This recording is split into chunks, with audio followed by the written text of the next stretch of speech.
Well, it's a beautiful day up here in the north, I tell ya. I was walking along here and I had all this stuff going through my head, and I thought, well, why not share it with you? So, here we go. First thing.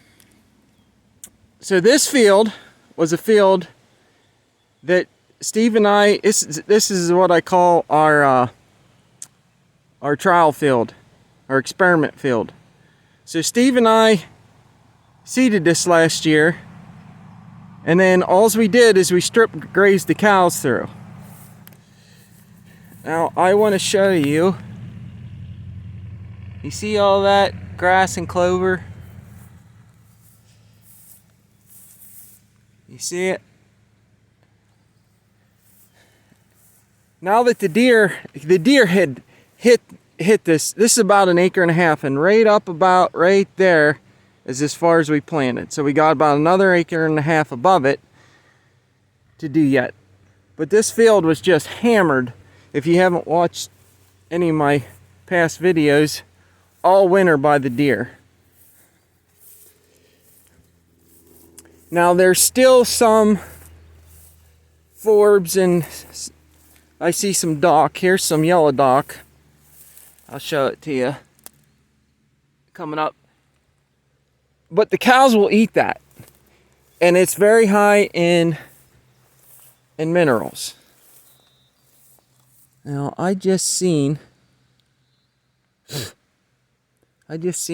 some peas coming up, but I lost it anyway. And since I don't have a no-till drill, I tried to get the U.S. Fish and Wildlife, because they have not one but two drills that they seldom use. I tried to get them to bring it up so I could oversee these fields with a better success, because when you drill it in, you're going to get a higher germination rate than when you just broadcast. But they've yet to do that. So the fact that they're almost done with the project tells me that they're probably not going to bring it up. And I told them to let me know if they could, so that I could get the seed here. And I even offered to, let them run my tractor, and I'd pay for the fuel, the seed, and everything.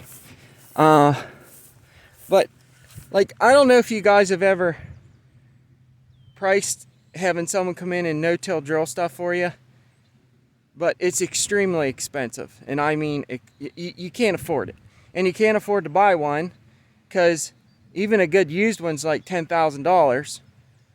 So I don't know what the answer to that but I think I'm kind of on to something here.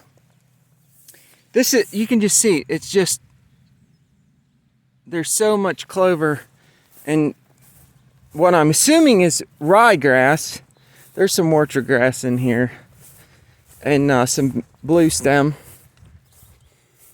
But all we did was overseed this and run the cows on it. So I'm thinking that's pretty much the way to go. Now here we're coming to the end of where we planted. And you can see, take a picture in your mind here. So this is the top of the field that we didn't plant. We'll turn around here, and this is the bottom that we did. And like I said, we overseeded it, ran the cows through, and it come up great. So my thought process is, really, when you run the cows through, it's feed for the cows. You overseed it, they trample the grass in, they put fertilizer down. So, although I'd love to have this overseeded with a no-till drill, in the future, if that doesn't happen, I'm just going to keep overseeding and strip grazing. That way I put a maximum amount of pressure on the ground to bed that seed, and feed the cows, put fertilizer down. So that's one thought I had. And I'm going to go up here I'm going to give you another thought. Stand by.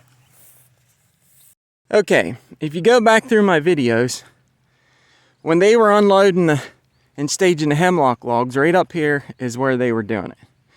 Now, you see all this bare dirt?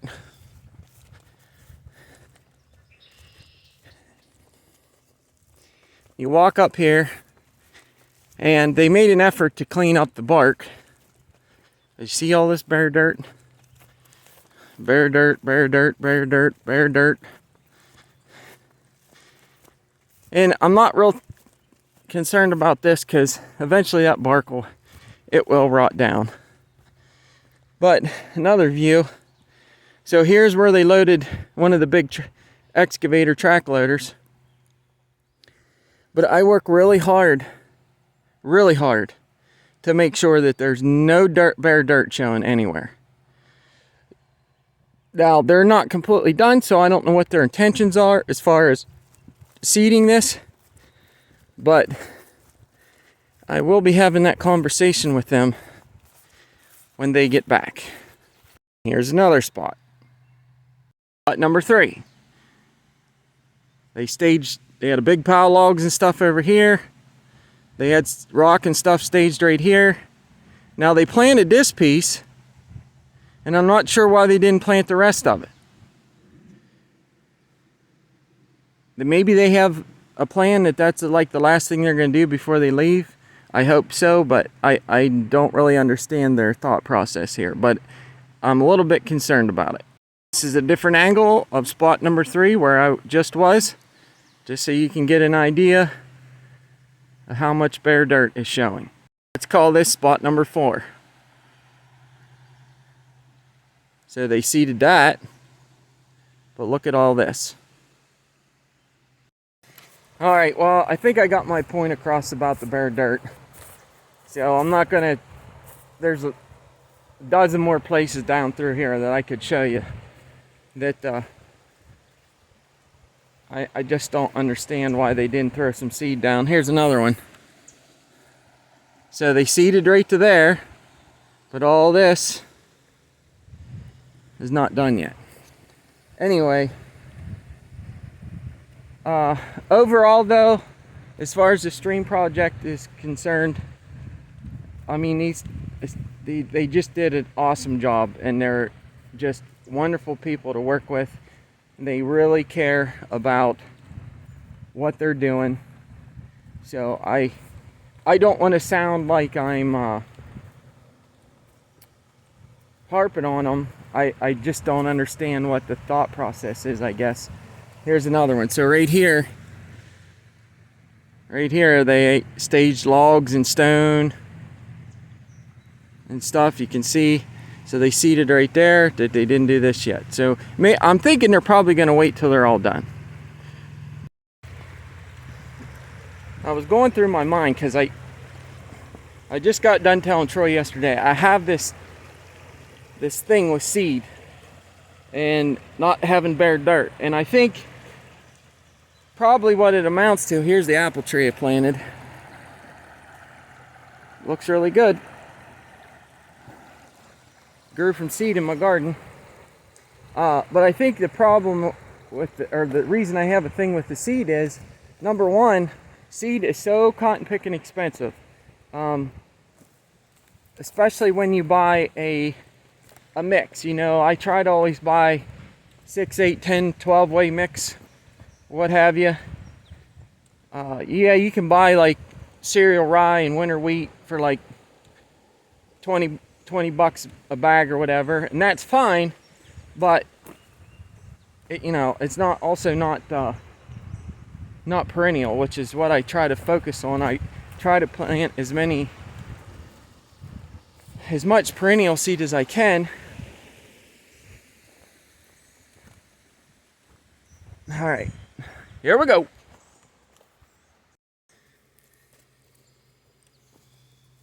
All right, now I got you set up on the log here, so if it falls over, whatever.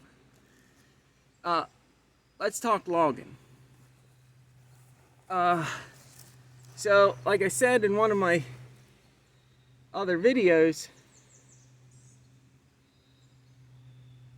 logging, if you care about your property, doing a timber harvest is very personal. And as I'm up here walking around, seeing the timber come out and stuff, even this far into the project, it's not easy for me to see that timber go. But I just keep telling myself two things. It gave me the ability to pay off some debt, buy a tractor that I wish I'd had 20 years ago, and it's opening up the canopy for the next generation. And there's a lot of pole timber out there, your 6, 8, 10-inch stuff, that was being suppressed because of all this mature timber that was hogging all the sunlight.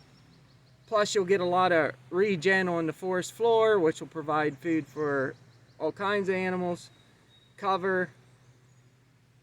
So if you're on the fence about doing a timber project, number one, get yourself a good forester. If you have to interview 27 of them, do it and go with the one you're comfortable with. A forester will save you money and make you money. The second thing is, listen to the forester. If he recommends some, loggers that do good work, he's probably been around them enough to know what he's talking about. So listen to him. There's a lot of companies out there that will come in, they'll give you more money than maybe the next guy, but when they leave, it's gonna be a mess. So random thoughts, just keep that in mind. Now I just am about ready to start putting the perimeter fencing in that I got the grant through the NRCS. I'm having problems finding a fencing contractor to install it. I really don't have time to do it. If you're like me, I would rather do it myself because, I want it done a certain way, whatever. But the reality is, there's not enough time in the day. Like right now, I shouldn't even be making this video. I should be up there. But anyway. So, there's a lot of money out there that's available for landowners, for different types of projects and stuff. If you don't know what's out there, call the NRCS off, your local NRCS, conservation district, get a hold of somebody and just talk to them and say, hey, I got some land, this is what I'd like to do, I got a stream, I'd like to do this, whatever. Talk to them and get the process started, because it doesn't happen overnight. And a lot of times if they don't use that money, then your district will lose it. So it's a good idea to get the process started as soon as you can. And I would encourage you to do so. Everybody through this process has been extremely helpful, very nice and polite. Even I did some, I signed a couple contracts wrong. They didn't make a big deal about it. They just called me up, sent me new ones, said sign here, that kind of stuff. So, I know there's some people that watch this stuff in different states, and I don't know how the other states work, but here in Pennsylvania, pretty much you contact your conservation district or the NRCS. That's pretty much all I got to say about that. All right, here we go. Oh, wait, before we do that, so here's the load of timber that Troy got out yesterday. I'll walk down here and show you an end view. When I had left for work, it just started pouring, so I got a feeling he got rained out. But there's just some beautiful timber in there. And that pile's probably from there to the other end, that's probably 80 feet long and 30 feet wide. There's a lot of timber sitting there. Alright, so just to recap on the stream project as the creek's flowing here in the background.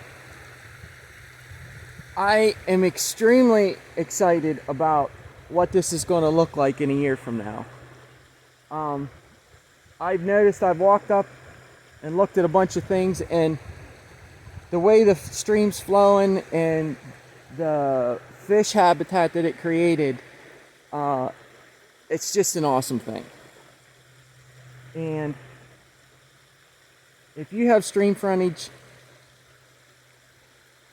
I would encourage you to contact your NRCS or conservation district and see if you can get some funding to do a project like this. Even if you own some land that it's swampland, they do wetland stuff also. That's a big part of their job. So you could definitely do some improvement work there too, I'm sure. But overall, between the timber project, the stream project, now I'm going to have the fencing project coming in, I'm extremely blessed and thankful that all the funding and stuff come through. And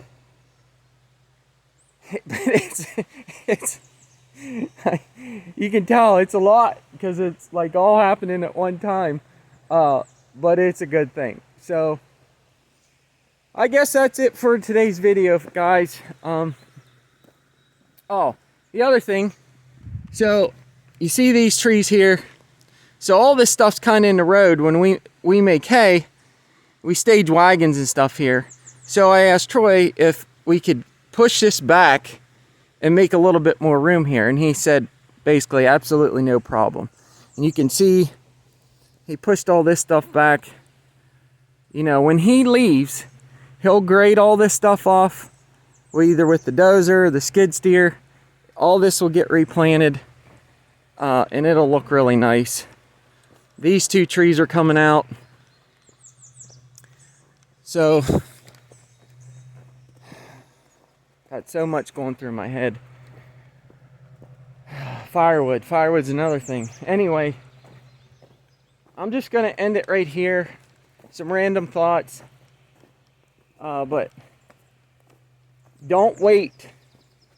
If you're thinking about doing something like this, just get it done or get the process started.